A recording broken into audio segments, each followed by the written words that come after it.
Savez-vous ce qu'est le dermographisme? Bon, ignorez le bleu, je l'avais pas vu celui-là.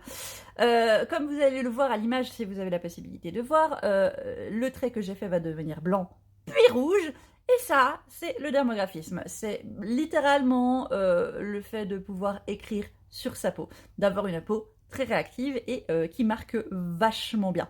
Personnellement, j'ai découvert que j'avais du dermographisme grâce à mes kinés, parce qu'il y a beaucoup de mes kinés qui m'ont dit « Ah, vous faites du dermographisme !» Donc voilà, au départ, je ne savais pas ce que c'était. Et une de mes kinés, une fois, s'est amusée à faire un cœur dans mon dos. Et à la fin de la séance, le cœur était toujours là. Donc c'est là où j'ai capté que peut-être, effectivement, ma peau réagissait de manière anormale. Là, je pense que vous voyez le trait qui est en train d'apparaître. Pourquoi je vous parle de dermographisme? Parce que, généralement, c'est pas forcément quelque chose de très important. Enfin, tu peux écrire sur ta peau cool, ok, tant mieux, très bien, mais il y en a qui prennent un stylo qui font la même chose, Cory.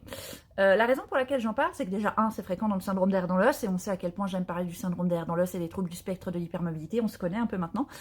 Mais c'est aussi un signe fréquent d'une condition associée au SED et au HSD qui s'appelle le SAMA, le syndrome d'activation mastocytaire. Le SAMA, pour l'expliquer vulgairement, c'est un peu quand tu fais des réactions allergiques un peu random.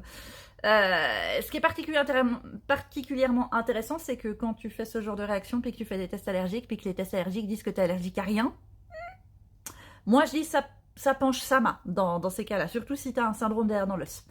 Quelques symptômes du SAMA. On peut avoir des problèmes de flush, donc vraiment des rougeurs qui apparaissent d'un coup avec des rougeurs mais chaudes, genre des bouffées de chaleur, des trucs comme ça.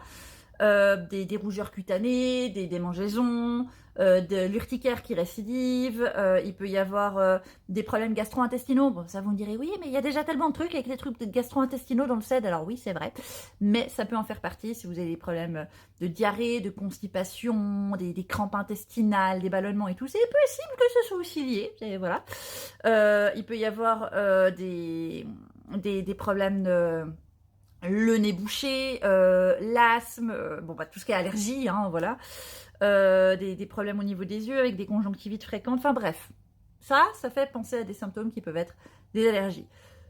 Bon, c'est pas cool, mais voilà, c'est pas très grave. Le truc un peu très grave par contre, c'est que du jour au lendemain, ça peut tourner en choc anaphylactique, comme n'importe quelle allergie.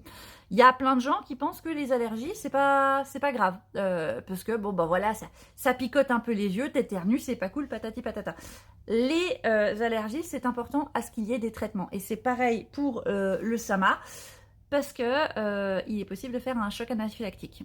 L'issue du choc anaphylactique, s'il n'est pas pris en charge à temps, c'est 6 pieds sous terre. Donc, si vous avez ce genre de symptômes, si vous avez des symptômes qui ressemblent à des allergies, mais vous ne savez pas trop à quoi, des trucs comme ça, allez consulter, précisez que vous avez un syndrome d'air dans l'os, demandez à être testé pour un SAMA. Bon, par contre, histoire de casser vos espoirs tout de suite, à moins que vous alliez faire les tests pendant que vous êtes en crise, c'est compliqué d'avoir un résultat positif. Parce que j'ai envie de dire que si tu fais pas une crise de SAMA au moment où tu es testé, qui peut potentiellement arriver, mais bon, s'il te faut 6 mois pour avoir ton rendez-vous, on sait jamais, eh ben, tu passes à la trappe.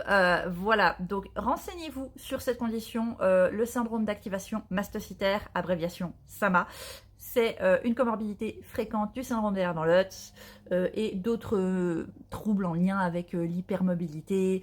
Si vous avez du POTS aussi, vérifiez. Enfin voilà, allez faire vos petites recherches. Et puis, si vous avez la capacité de marquer quand vous avez fait un petit trait là comme ça sur votre peau, essayez de voir avec votre entourage en fait. Faites la même chose, faites un trait sur la peau avec leur consentement bien sûr, ou demandez-leur de faire et regardez comment leur peau réagit, parce que vous verrez que ce n'est pas le cas de tout le monde. Bon, après, si vous faites ça dans votre famille, vous étonnez pas si tout le monde a un peu le même résultat, parce que j'ai envie de dire probablement que la génétique.